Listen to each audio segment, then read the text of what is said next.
We always pick Sizzlers, and the Sizzlers are guys who make really big jumps up our re-ranking. And well, this week, again, we've just got some fantastic names to talk about. And the first guy, Elk, I know that you've been big on. He's 125 to 1. It's Bryce Garnett.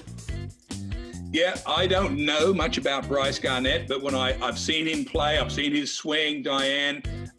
He's from Missouri.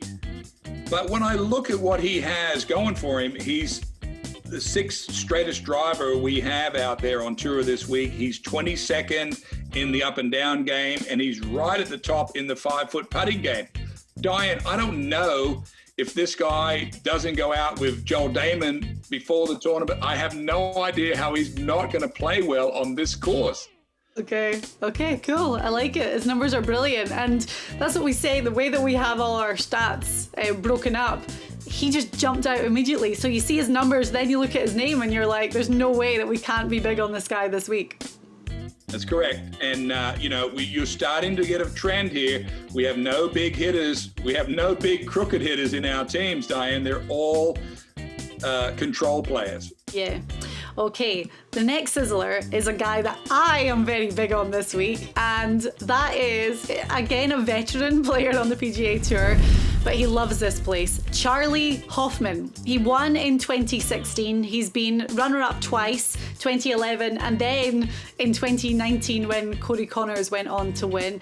His stats around this course are brilliant. I mean, he's made the last 5 cuts here with 3 top 20 finishes. He's playing good again. I mean, at the Players just a few weeks ago, Hoffman made such a surge up that leaderboard after a phenomenal weekend. So Charlie Hoffman is a big sizzler for us this week. I'm with you, Diane. This is another opportunity for a veteran player to show off his skills on a very narrow, windy Texas course. And, it's just cool. What I like about our tour the most, Diane, is when we change these venues where it's not the same guys aren't the favorites every week. If you just took the stats, you would have the favorites almost the same every week. But no, we have to decide how much we weigh on experience, Diane. And Charlie Hoffman, his stats, I could go through them and tell you that he's not the straightest driver. I think he'll drive straight at this course because he knows the penalty. He's decent greens and regs, decent putter, but he just knows how to play this course.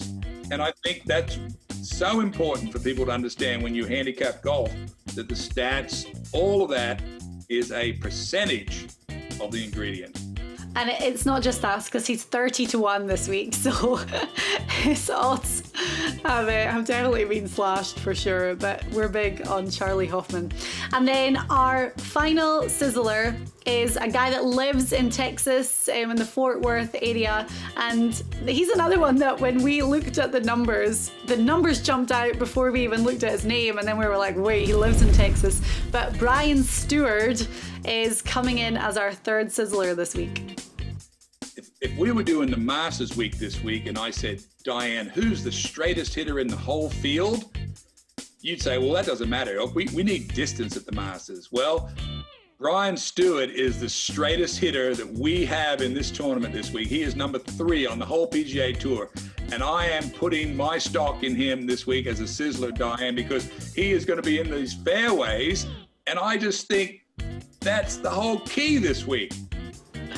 I mean, I love Brian Stewart anyway. I know his fiance or girlfriend really, really well, but he will have like a super low round. And then I think about the Honda. It was on the 17th. I think he carded an 11. It's like he'll have one bad hole to slow down that train. And I think we've seen it like a lot with him lately. So maybe it's just not posting that big number and letting things kind of take care of themselves. And this could be a good course for him to do that this week. Well, you just spoke of the anxieties that come around from being a young tour player, where you have that really hot round and your whole family is very excited. Then you have a blow up hole, and then your whole family, everyone that's pulling for you, knows that if you could just put it together, for the whole week, we're going to be in the money. And I used to not appreciate this as much as I do now, but there is no 17th hole this week with a ton of water that he can go in the water 3 or 4 times. So that's not why I'm picking him. I'm picking him because he hits the ball straight. And he's an opportunist, obviously. He's had good rounds this year. This is a very nice setup for him. So our three Sizzlers this week then, Bryce Garnett, Charlie Hoffman and Brian Stewart. All of them, three guys who are not in the field for the Masters next week.